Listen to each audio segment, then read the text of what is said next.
bonsoir à tous. Ça dépend de l'heure à laquelle vous nous suivez. J'espère que vous allez bien et que le Seigneur vous fait du bien au travers encore de cette émission Lumière sur mon sentier. Alors aujourd'hui, nous nous retrouvons encore dans notre émission. Je tiens simplement à rappeler quelques informations qui pourront vous aider à envoyer vos questions, si vous en avez, par rapport aux thématiques que nous avons déjà abordées. Alors, l'adresse mail de Charisma Source Abondante, charisma.sourceabondante@gmail.com, @gmail.com, et le numéro de téléphone 07 70 96 08 87. N'hésitez surtout pas à envoyer vos questions et assurément l'apôtre se fera un plaisir encore une fois de vous répondre dans les prochaines émissions. Bonjour apôtre, comment vous allez? Bonjour, Sœur Gécolia. Je vais bien, merci. Et vous-même? Je vais très bien par la grâce de Dieu. Apôtre, aujourd'hui, nous nous retrouvons autour de cette thématique. Dernièrement, on pouvait parler de la loi et de la grâce. Et aujourd'hui, nous voulons nous arrêter un instant sur l'élection. C'est vrai que c'est un thème que vous aimez beaucoup, l'élection de la grâce, parce que ça nous montre encore à quel point notre Dieu, dans sa souveraineté, il choisit qui il veut. Et ça ne dépend pas de ce que l'homme peut faire, ça ne dépend surtout pas des œuvres, mais réellement de sa volonté. Je vais simplement lire ce passage qui se trouve dans 1 Pierre 1, le verset 2. La Bible nous dit « Dieu le Père vous a choisi d'avance, conformément à son plan, et vous avez été purifiés par l'Esprit pour obéir à Jésus-Christ et bénéficier de l'aspersion de son sang. Que la grâce et la paix vous soient abondamment accordées. » Dans la suite de l'émission, nous allons nous arrêter sur le passage de Romains 9 aussi, le verset 11 à 19, où Dieu nous parle de la manière dont il avait choisi Jacob et pas Ésaü, et que c'était son élection, ça ne dépendait pas d'une volonté humaine, mais c'était réellement simplement sa volonté. Alors, apôtre, pour commencer, comment est-ce qu'on peut décrire l'élection? Qu'est-ce que l'élection? Comme vous l'avez vu, vous l'avez dit tout à l'heure, l'élection est toujours attachée à la grâce de Dieu. C'est un acte de la grâce divine. Aussi simple que ça, l'élection. Amen. Est-ce que cette élection, on peut dire qu'elle est à l'image des élections qu'on voit sur la terre? Est-ce que les hommes y participent? Est-ce qu'on a notre mot à dire? Non, les hommes n'y participent pas directement, mais ils peuvent faire le choix de refuser cette élection. Okay. Voilà, mais ça n'a rien à voir avec les élections qui se passent ici sur la terre où on a un ou plusieurs candidats. Oui, parce qu'il y a des élections aussi, il y a un seul candidat. Malheureusement, ce n'est pas des élections, mais bon, ils appellent ça comme élection. Voilà. Bon, si on parle d'élection, une élection normale ici sur Terre, on doit avoir au moins deux candidats. Et les gens élisent leur candidat. Et celui qui aura plus de voix, c'est celui qui sera soit président, soit responsable d'un organisme.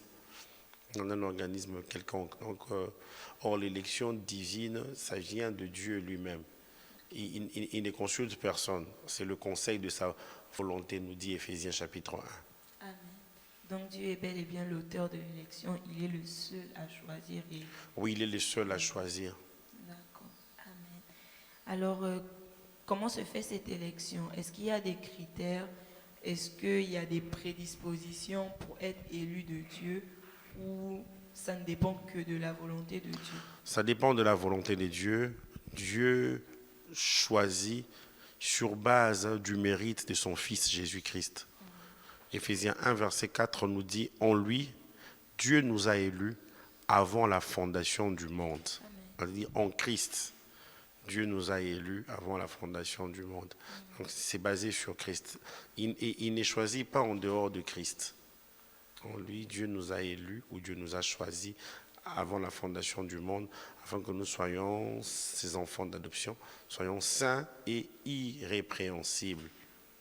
Amen. Dans le passage de Romains 9, il est dit du verset 11 au verset 18, lorsque on comprend que Dieu choisit comme il veut, il y a cette question qui nous est posée. Que dirons-nous donc? Y a-t-il en Dieu de l'injustice? Mais à ce moment même, l'apôtre Paul répond, il dit loin de là.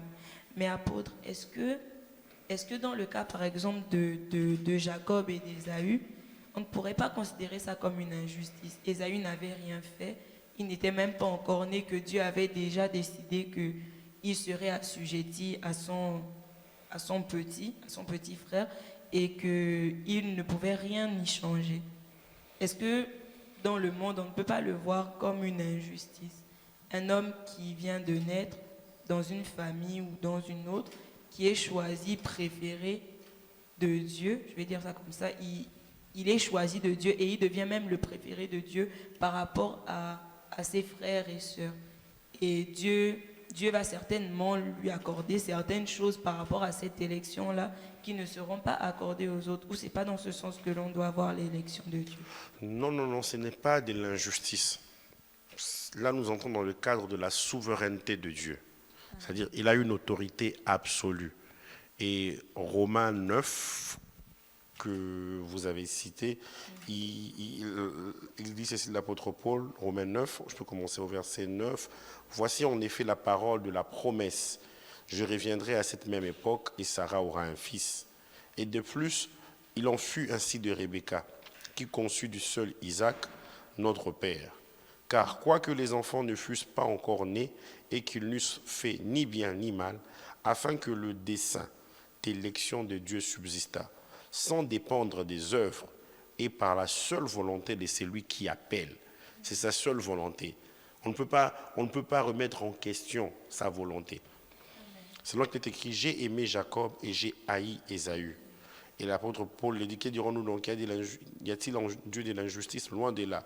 Car il dit à Moïse, je ferai miséricorde à qui je fais miséricorde, et j'aurai compassion de qui j'ai compassion. Ainsi donc, cela ne dépend ni de celui qui court, ni de celui qui veut, mais de Dieu qui fait miséricorde. Et Éphésiens 1,5 nous dit, nous ayons prédestinés dans son amour à être ses enfants d'adoption par Jésus-Christ, selon le bon plaisir de sa volonté. Il n'y a aucune injustice. Et dans Malachie 1, il dit, j'ai aimé Ésaü, plutôt j'ai aimé Jacob, j'ai haï Ésaü. C'est un passage qui fait couler beaucoup d'encre. Et quand on lit Malachie 1, versets 2 à 3, il dit, je vous ai aimé, dit l'Éternel, et vous dites, en quoi nous as-tu aimés? Et Dieu leur rappelle, Ésaü n'est-il pas frère de Jacob? Israël même n'avait pas réalisé cet amour-là. Ésaü n'est-il pas frère de Jacob, dit l'Éternel. Cependant, j'ai aimé Jacob et j'ai eu de la haine pour Ésaü. J'ai fait de ces montagnes une solitude, j'ai livré son héritage aux chacals du désert. Et le choix même de Jacob, fruit d'un amour non mérité de Dieu, n'était pas reçu par le peuple. Le peuple ne réalisait pas cela. Et Dieu doit rappeler à ce peuple-là. Et tout cela, c'était à cause du péché. Et malgré le fait que Jacob, qui était devenu désormais un peuple, Israël, malgré le fait que Dieu les a vraiment aimés, lorsqu'ils ont péché, ils se sont retrouvés en captivité.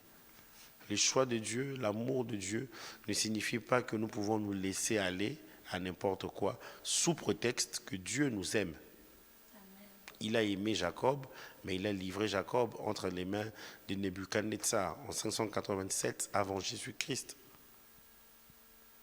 Israël est allé en captivité. Et quand il dit par exemple « j'ai aimé Jacob, j'ai haï Ésaü », la plupart des étudiants de la Bible nous montrent que la façon de haïr de Dieu, quand Dieu dit « j'ai haï Ésaü », il est en train de dire « j'ai aimé moins Ésaü ». Ce n'est pas que Dieu avait détesté Ésaü. Dieu n'avait pas détesté Ésaü.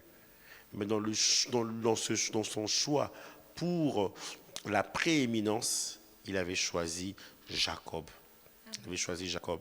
Et nous le voyons même dans l'histoire, dans l'Ancien Testament, quand nous lisons, nous réalisons que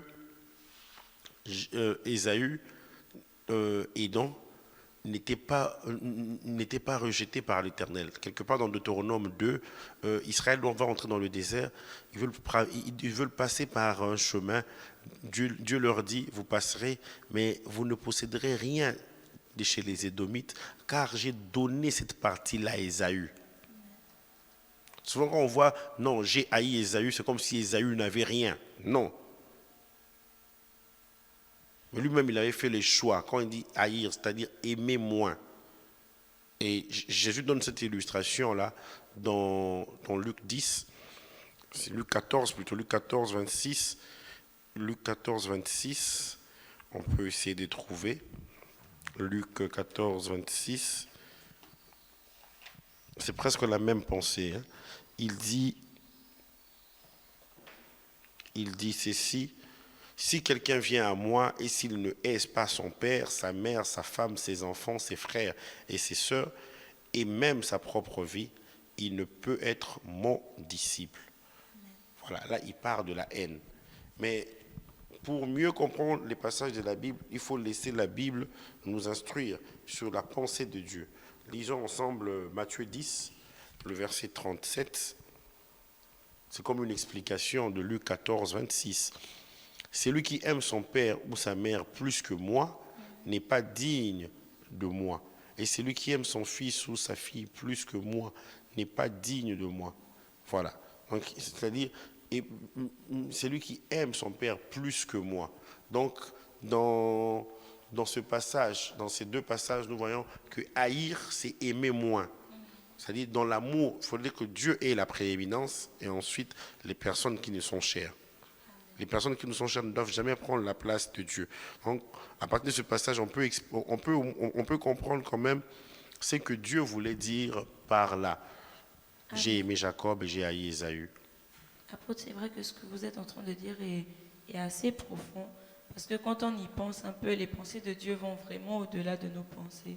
C'est dans Ésaïe 55 qui pouvait le dire que nos pensées ne sont pas ses pensées et que ses voix ne sont pas nos voix et que ses pensées sont bien élevées au-dessus de nos pensées. J'ai envie de dire, une personne peut peut-être se dire que vu que Dieu choisit comme il veut sans tenir compte de qui est qui ou des œuvres que l'on peut faire, certains peuvent se dire qu'en naissant, s'ils sont choisis de Dieu, ils peuvent vivre une vie comme ils veulent. Et en contrepartie, ceux qui ne sont peut-être pas choisis de Dieu par rapport à cette élection-là, par rapport à, cette préférence de Dieu sur une personne plutôt que sur une autre, certains peuvent se dire que à quoi beau vivre alors, ou bien à quoi peut-être ça sert de fournir des efforts si au final on n'est pas le choix de Dieu, j'ai envie de dire. Oh, ce n'est pas une bonne façon de réfléchir. Dieu, comme je l'ai dit, il nous choisit en Christ. En Christ, Dieu nous a élus avant la fondation du monde. Que dire de ceux qui ne sont pas encore en Christ? Il faudrait qu'ils réalisent qu'en Christ, qui est le second homme, le dernier Adam, nous pouvons faire partie de cette élection-là. Parce qu'il dit, c'est fort, c'est que Éphésiens 1,4, je reviens toujours sur ça, il dit, en lui, Dieu nous a élus avant la fondation du monde. Avant la fondation du monde. Nous n'étions pas là. Et Dieu nous a élus. Et tout le monde peut faire partie de cette élection. Lui-même, il dit, là où même ce n'était pas mon peuple, je les ai appelés mon peuple. C'est dans Romains chapitre 10. Voilà. Quand l'apôtre Paul reprend un peu le récit d'Osée. Dans Osée, voilà, il dit, par rapport à son peuple même, il dit, j'ai tendu ma main vers un peuple rebelle et contredisant. Ce qui semblait être même le choix de Dieu avait refusé d'être son choix. Et Dieu s'est tourné par ceux-là qui semblaient ne pas être le choix de Dieu. Donc c'est une mauvaise façon de voir en disant, bon, puisque je ne suis pas le choix de Dieu, qui te dit que je n'ai pas le choix de Dieu? Wow. C'est Dieu qui connaît. Amen. Apôtre, vous avez soulevé une question, c'est vrai, par rapport au fait que vu qu'on est élu de façon indépendante de notre volonté, est-ce qu'on a le choix au final? Est-ce qu'on peut choisir de ne pas être le choix de Dieu ou du moins choisir de l'être? Vu que Israël, par exemple, le peuple choisi de Dieu, avait en quelque sorte refusé d'être vraiment ce peuple-là que Dieu voulait qu'il soit. Et Dieu, au final, s'est tourné même vers les autres peuples qui, au départ, n'étaient pas choisis pour en faire maintenant, pour qu'ils soient maintenant leur Dieu. Alors, est-ce que nous, aujourd'hui, étant bien en Christ, on peut choisir de refuser? Oui, on peut choisir de refuser parce que nous avons le libre arbitre. Ne l'oublions pas. C'est ce qui s'est passé à Éden, dans le jardin, avec Adam et Ève. Il fallait bien qu'il y ait une loi. Il y avait une seule loi. Tu mangeras de tous les fruits des arbres du jardin, sauf le fruit de la connaissance, de l'arbre de la connaissance du bien et du mal. Car le jour où tu en mangeras, tu mourras. Donc il fallait que l'homme choisisse. Dieu a doté l'homme de la capacité même de choisir. Deutéronome 30, il dit, voici j'ai mis devant toi la vie et la mort, la bénédiction et la malédiction. Choisis la vie pour que tu vives. Amen. Apôtre, alors est-ce que j'ai envie de dire, cette capacité de choisir là, est-ce qu'on le dit, voilà, tu apprends que Dieu t'a choisi, et puis tu dis à Dieu, non, un jour comme ça tu te lèves, et puis tu cries, non Dieu, je ne veux pas être choisi de toi, ou je refuse d'être ta préférence, ou bien ça se passe par des actes, des choses qu'on peut faire, qui vont témoigner qu'au fond, on n'a pas accepté d'être le choix de Dieu. Je voudrais déjà dire une chose, tout le monde est le choix de Dieu. Amen. Tout le monde, à la base c'est tout le monde. Et maintenant, comment répondons-nous à ce choix? Ok. Le Seigneur en Christ, il jette le dévolu à tout le monde. Par exemple, par rapport au salut, il est dit car Dieu a tant aimé le monde. Dans le monde, il n'y a pas une partie des gens, c'est tout le monde. Dieu a tant aimé le monde, il a donné son fils, son unique, afin qu'il croit en lui ne périsse point, mais qu'il ait la vie éternelle. Amen. Dieu n'a pas envoyé Jésus pour juger le monde, voilà, mais pour le sauver. Celui qui croit n'est pas jugé. Celui qui ne croit pas est déjà jugé. Donc il faut bien comprendre cela. C'est tout le monde, et maintenant, dans ce libre arbitre-là, c'est à moi d'accepter de suivre soit la vie, soit la mort. Amen. Apôtre, j'ai envie de dire, vous allez peut-être me corriger si je passe à côté. L'acceptation de cette élection-là, d'être, vu que Dieu jette le dévolu sur tout le monde et qu'on est tous potentiellement élus, oui, est-ce que ça commence par le fait d'accepter Christ? Lorsqu'on accepte Jésus dans notre vie, est-ce que c'est une manière pour nous de directement accepter d'être le choix de Dieu? Oui, en Christ, nous sommes tous égaux. En Christ, il n'y a ni juif, ni non-juif, ni homme, ni femme, voilà, ni serviteur, ni servante. Nous sommes tous en Christ. Amen.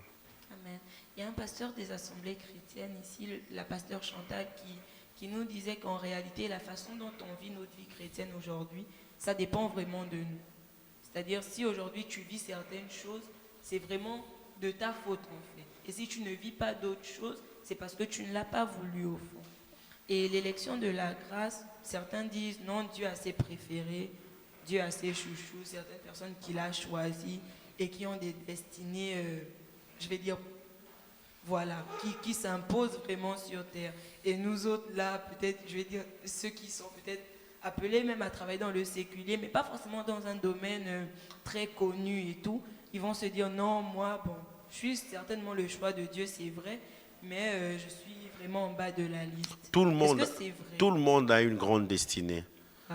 Et auprès du Seigneur, il y a la place pour tout le monde. C'est pour cela qu'on appelle cela la grâce. Il y a ce passage où Jésus donne une parabole du grand souper, où il y avait un homme qui avait organisé un dîner et puis il avait invité tout le monde. Il avait invité certaines personnes et ces personnes-là se sont elles-mêmes disqualifiées. Non, je n'ai pas le temps, j'ai acheté telle chose, je vais aller essayer, je vais aller essayer tel animal, je vais faire ceci, je dois paître.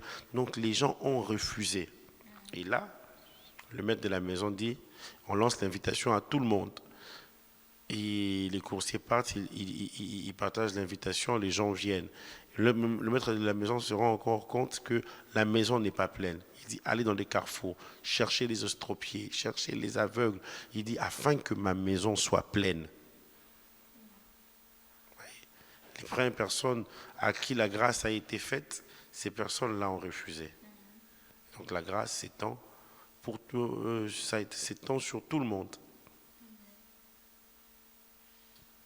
Apôtre, il y a toujours cette question-là que certains se posent par rapport, c'est vrai que Dieu permet que les gestes sont dévolus sur tout le monde, mais il y a ce passage de la Bible qui dit qui sous-entend que Dieu connaît déjà ceux qui sont sauvés. Quel est ce passage? Je vais juste... Par rapport à ce chiffre qui est donné dans Apocalypse, il y a un chiffre qui est donné, le nombre de personnes qui seront dans la Nouvelle Jérusalem ou le jour de l'enlèvement, si je ne me trompe pas. Non, mais quand on parle des 144 000, là, ça n'a rien à voir avec le nombre de personnes qui seront sauvées. Okay. Ça n'a rien à voir, parce que déjà, dans ce texte, je pense que c'est Apocalypse 7, ça prête beaucoup à confusion. Et je me rappelle quand j'étais enfant, j'ai connu un groupe chrétien comme ça, que je dirais même une secte, qui disait qu'il n'y aura que 144 000. Et ces jours-là, ça m'avait troublé. Ça m'avait vraiment troublé. Je me suis dit, bon, depuis que Jésus a été enlevé à aujourd'hui, c'est sûr qu'il y a déjà eu 144 000. Voilà, Apocalypse 7, verset 4. Je suis en train de lire le nombre de ceux qui avaient été marqués du sceau, 144 000 de toutes les tribus des fils d'Israël. Voilà, il ne s'agit même pas des nations. Oui, ça concerne qu'Israël ici. Et puis au verset 9, on dit, après cela, je regardais et voici, il y avait une grande foule que personne ne pouvait compter. Vous voyez, les gens s'arrêtent sur les 144 000, mais on dit il y avait une grande foule que personne ne pouvait compter, de toute nation, de toute tribu, de tout peuple et de toute langue. Ils se tenaient devant le trône et devant l'agneau, revêtus de robes blanches et de palmes dans leurs mains, et criaient d'une voix forte, disant le salut, en disant le salut à notre Dieu qui est assis sur le trône et à l'agneau. Amen. Donc ça ne concerne pas tous les habitants de la terre, Non. mais seulement Israël. Oui. Ok, d'accord. Et même dans Israël, on ne peut pas affirmer que c'est 144 000. La façon de compter de Dieu, ça n'a pas forcément le même sens que pour nous. Voilà pourquoi l'apôtre Pierre, même lorsqu'il parle, il dit un jour, c'est comme 1000 ans. Un jour, c'est comme 1000 ans. Si on compte en termes de notre âge, personne sur la terre, d'après Dieu, a déjà fait un jour.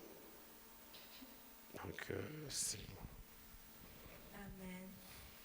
Apôtre, dans une émission précédente, on parlait de la loi et de la grâce. Et par rapport à l'élection, c'est vrai que là, on parle de quand on est en Christ, que Dieu jette son dévolu sur tout le monde.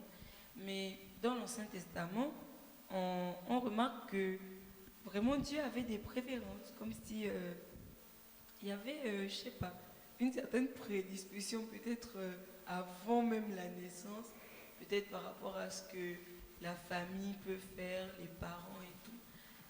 Bon, ça c'est vraiment moi qui vois un peu les choses comme ça. Dans l'Ancien Testament, on voit vraiment que Dieu choisissait certaines personnes et pas d'autres. Et que dans le Nouveau Testament, j'ai envie de dire, tout le monde est choisi. Il n'y a pas certaines personnes qui sont comme mises à part. Par exemple, on voit Israël qui a été choisi vraiment dans la souveraineté de Dieu. Et tous les autres peuples, c'est comme si Dieu les vouait simplement à périr. Et qu'il n'y avait que Israël qui pouvait être sauvé. Certains se disent que bon, au final aujourd'hui, c'est vrai, il y a Jésus, mais pourquoi ce Dieu-là, avant Jésus, il ne pouvait pas trouver une autre alternative pour que tout le monde soit encore sauvé? Et il avait seulement choisi Israël et tous les autres peuples étaient devenus comme des peuples qui ne pouvaient pas, en fait, par un quelconque moyen, venir vers lui? Je dirais que d'abord c'est faux de penser que dans l'Ancien Testament, Dieu ne regardait qu'Israël. Ok, Non, c'est faux.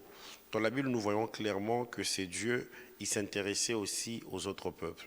ok, Dans Deutéronome 7, verset 7, je pense qu'il dit à Israël, il dit, ce n'est pas que vous soyez un grand peuple que Dieu vous a choisi. Vous êtes même le moindre des peuples. Voilà, c'est juste par amour pour les pères que vous avez été choisis. Et donc, nous voyons par là, Dieu avait choisi ce peuple-là afin qu'il puisse annoncer sa parole, afin qu'il puisse publier son nom parmi les nations. Plusieurs fois dans les psaumes, David dit, je publierai ton nom parmi les nations. Parce que dans la pensée de Dieu, il y avait d'abord le peuple qui était choisi, et de l'autre côté, il y avait les nations. Et le peuple qui avait été choisi, il voulait que toute une nation soit une nation missionnaire pour gagner les autres peuples. Et nous allons voir que chez certains peuples, Dieu, il a envoyé quand même des signaux de sa bonté, de son amour. Par exemple, dans 2 Rois chapitre 5, on nous parle de Naaman qui était le lépreux. Et on nous dit c'est par lui que l'Éternel avait accordé à la Syrie, le royaume de Syrie, la victoire. Donc, il a choisi quelqu'un comme Naaman. Il a choisi quelqu'un comme Cyrus. Plus d'un siècle avant, il y a un prophète proclame la parole de Dieu par rapport à Cyrus. Donc Dieu, c'était des clins d'œil. C'était des clins d'œil pour nous montrer qu'en Christ, voilà, Dieu fera de grandes choses. Et voilà pourquoi même déjà dans la Bible, si on prend l'homme selon le corps de Dieu, David, il avait autour de lui des personnes qui aussi étaient influencées par son Dieu. On nous parle de Itaï de Gath, qui était l'un des officiers de David. David l'a rencontré où? Lorsqu'il a fait 1 an plutôt et 4 mois à Tiglag, chez les Philistins. Voilà. Et cet homme-là a commencé à jurer par l'Éternel. On parle de Uri, le Hétien. Il était de Héth. Donc cela nous montre qu'il y avait des gens comme ça qui nous montraient que le salut allait s'étendre à tous les peuples. Apôtre, moi je ne sais pas pour vous, mais moi je suis émerveillée. C'est bon, je n'ai pas envie de dire pour vous, ça ne représente peut-être pas grand-chose parce que vous connaissez ces choses-là, mais pour moi, en vous écoutant, j'apprends énormément. Et je réalise même que le fait que Dieu nous choisisse, ce n'est pas comme pour nous favoriser ou quoi que ce soit, c'est vraiment pour que nous, on puisse servir. Exactement. C'est dans une optique de nous pousser à servir pour que les autres aussi puissent comprendre qu'ils sont appelés de Dieu. Waouh, c'est fort. C'est fort, en tout cas pour moi. Amen. Et même par exemple, on prend dans 1 Roi 17, et David, lorsqu'il doit avoir la victoire, il est devant Goliath, il dit, et toute la terre saura qu'Israël a un Dieu. Amen. En fait, dans la pensée de Dieu, ces choisis deviennent des moyens pour qu'ils se révèlent à d'autres. Donc, il est en train de montrer que cette bataille, ça ne sera pas seulement pour que Israël gagne, pour sa fierté personnelle, sa fierté nationale. Il dit, mais toute la terre saura qu'Israël a un Dieu. Pour la gloire de Dieu. Apôtre, est-ce qu'il y a des avantages et des inconvénients à être le choix de Dieu? Il n'y a pas d'inconvénients, il n'y a que des avantages. Il n'y a que des bénédictions. D'être le choix de Dieu, c'est extraordinaire. Ce n'est pas un humain qui nous choisit, c'est le roi des rois. Amen. Qui nous a choisis, qui a jeté son dévolu sur nous. Donc, certains peuvent se dire qu'en étant choisi de Dieu, mais on a compris aujourd'hui, bien sûr, qu'on est tous potentiellement choisis de Dieu et il nous donne simplement le libre arbitre pour choisir de l'accepter et de le vivre pleinement. Mais certains peuvent se dire que lorsque Dieu jette son dévolu sur une personne, ça devient une vie de sacrifice, une vie de renoncement, une vie en martyr. On voit la vie de l'apôtre Paul qui était, comme lui-même pouvait le dire, persécuté à gauche, à droite, rejeté et tout. Mais mais en réalité, ce n'était pas vraiment des désavantages. Non, c'était un honneur de souffrir pour le roi des rois. Amen. Voilà. Souffrir pour une cause noble est toujours accompagné d'une joie ineffable, d'une joie qu'on ne peut expliquer, d'une joie qu'on ne peut comprendre, parce qu'il y a une cause. Aujourd'hui, les gens vivent sans cause. Quand il y a une cause pour laquelle l'on se bat, malgré les difficultés, nous allons continuer. Nous n'allons pas voir, ces difficultés-là. Et en tant qu'enfants de Dieu, nous travaillons pour un idéal, nous travaillons pour un royaume. Et nous devons en être fiers. C'est notre avantage. C'est notre avantage, voilà, être le choix ou être même tous les choix de Dieu. Amen. Amen. Il y a simplement cette pensée-là, j'y pense là à l'instant, du fait que en refusant d'accepter pleinement le fait que tu sois choisi de Dieu, tu te mets en désavantage. Accepter d'être le choix de Dieu, c'est le meilleur avantage que tu puisses avoir. Pour une personne qui nous suit, en tout cas, c'est le meilleur avantage que l'on puisse avoir sur terre. Comme l'apôtre pouvait le dire, il n'y a pas d'inconvénient à cela. C'est vrai que la souffrance peut parfois être perçue comme un désavantage à être enfant de Dieu, le rejet, peut-être les moqueries des personnes qui sont autour de toi.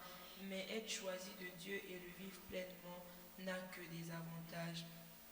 On devient, j'ai envie de dire, ce projecteur-là qui permet au monde entier de voir qui est Dieu. Qui est Dieu dans son amour, dans sa bonté. Et au travers de nous-mêmes, le monde peut réaliser qu'en fait, on est tous choisis de Dieu. Et qu'il n'y a pas des préférés, ou il n'y a pas, je vais dire, des personnes qui ont de plus grandes destinées que d'autres. Même si tu es appelé à être, je ne sais pas, assis dans un bureau toute ta vie à remplir des formulaires pour une entreprise, tu ne sais pas à quel niveau le Seigneur peut t'emmener au travers de ça. Donc, acceptons simplement d'être le choix de Dieu, acceptons cela humblement, parce que c'est un privilège et c'est réellement notre avantage. Voilà. Amen. Apôtre, pour finir, j'aimerais simplement qu'on puisse parler un peu par rapport à Tite 2, le verset 21, qui nous dit que car la grâce de Dieu, source de salut pour tous les hommes, a été manifestée. Ça veut dire qu'en réalité, Dieu nous a déjà tout choisi, oui, parce que cette grâce-là a déjà été manifestée. Par rapport à ce salut, qu'est-ce que vous pouvez dire aux hommes et aux femmes qui nous écoutent aujourd'hui face à l'élection de Dieu dans laquelle nous entrons en acceptant Jésus? Qu'est-ce que vous pouvez leur dire?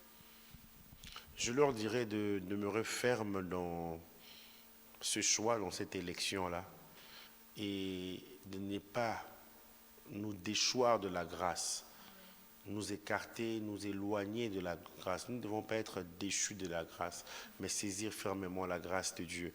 Parce qu'il s'agit de l'élection de la grâce de Dieu. Dieu, un jour, il nous a choisis en Christ. Et il désire vraiment que nous puissions marcher selon ses voies. Car la grâce de Dieu, source de salut pour tous les hommes, a été manifestée. Cette grâce-là se manifeste aussi pour toi aujourd'hui qui ne connais pas le Seigneur. Tu fais la sourde oreille, tu ne veux rien apprendre sur Christ. Cette grâce frappe à la porte de ton cœur aujourd'hui. Peut-être tu es en train de suivre, tu tombes sur cette émission-là par hasard.